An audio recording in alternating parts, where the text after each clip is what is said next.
আজকের এই সুধী সমাবেশ থেকে স্পষ্টভাবে বলে দিতে চাই, জামাত ইসলামী বাংলাদেশ শয়তানি শক্তিকে উৎখাত করে আল্লাহর দ্বীন প্রতিষ্ঠার যে জিহাদ এবং সংগ্রাম শুরু করেছে, মানুষরূপী শয়তানেরা যত শক্তি অর্জন করে জামাত ইসলামীকে রাজাকার স্বাধীনতাবিরোধী গালিগালাজ করে আমাদের আন্দোলন অগ্রযাত্রাতে ব্যাহত করার চেষ্টা করুক না কেন, জামাত ইসলামী বাংলাদেশ বাংলাদেশের জনগণকে সাথে নিয়ে সকল ষড়যন্ত্রকে বানচাল করবে ইনশাআল্লাহ। সংগ্রামী ভাই বন্ধুগণ, রাজাকার মুক্ত বাংলাদেশ গড়ার নাম নিয়ে বাংলাদেশের জমিন থেকে ইসলামকে উৎখাত করা যাবে না। ইসলামের শিকড় বাংলাদেশের মাটির গভীরে পতিত রয়েছে।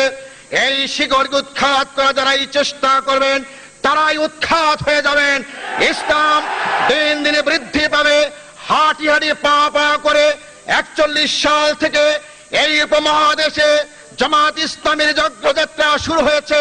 একবিংশ শতাব্দীতে শুধু আজকে উপমহাদেশেই নয়, পৃথিবীর যেখানেই যাবেন সেখানে ইসলামী আন্দোলন আজকে শক্তিশালী আত্মপ্রকাশ করেছে। আমার দৃঢ় বিশ্বাস হয়েছে চলমান একবিংশ শতাব্দী আবেগের বশবর্তী হয়ে নয়, বাস্তবতার কারণেই পৃথিবীর দেশে দেশে ইসলাম একটি বিজয়ী শক্তি হিসাবে আত্মপ্রকাশ করবে ইনশাআল্লাহ। কোন শক্তি নাই তাদের উৎখাত করার জন্য। আজকের এই সুদীর্ঘ থেকে এই অঙ্গীকার ব্যক্ত করতে চাই, বাংলাদেশের জনগণকে যদি বাঁচতে হয়, আজকে বাংলাদেশের জনগণের সামনে রাজাকার কোন সমস্যা নয়, স্বাধীনতার পক্ষ বিপক্ষ সমস্যা নয়। বাংলাদেশের সমস্যা কুশিক্ষা, অশিক্ষা, আজকে বেকারত্ব, জুলুম, নির্যাতন, হত্যা, ধর্ষণ। আর এর জন্যই দায়ী যারা এই দেশ শাসন করেছেন, এর জন্যই দায়ী মানুষরূপী শয়তান যারা দেশকে শোষণ করে অর্থের পাহাড় করেছেন। এর জন্যই দায়ী তাই যারা মানব রচিত মতবাদের ভিত্তিতে দেশ এবং জাতিকে শাসন করেছেন।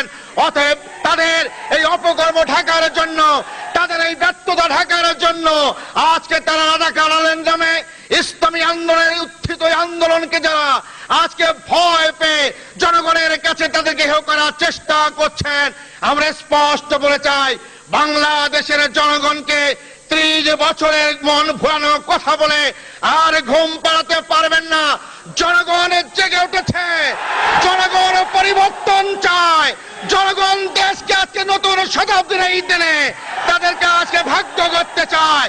জনগণের ভাগ্য করতে হলে ইসলাম ছাড়া বিকল্প নেই। মানুষ তুমি শয়তানা বুঝতে পেরেছে বলেই আজকে কারো বিরুদ্ধে কথা বলে না, সকল মতামত আজকে তাদের ইসলামের ব্যাপারেই আজকে। তাই আমাদের আত্মতৃপ্তি হয়েছে, আমরা সঠিক পথে রয়েছি।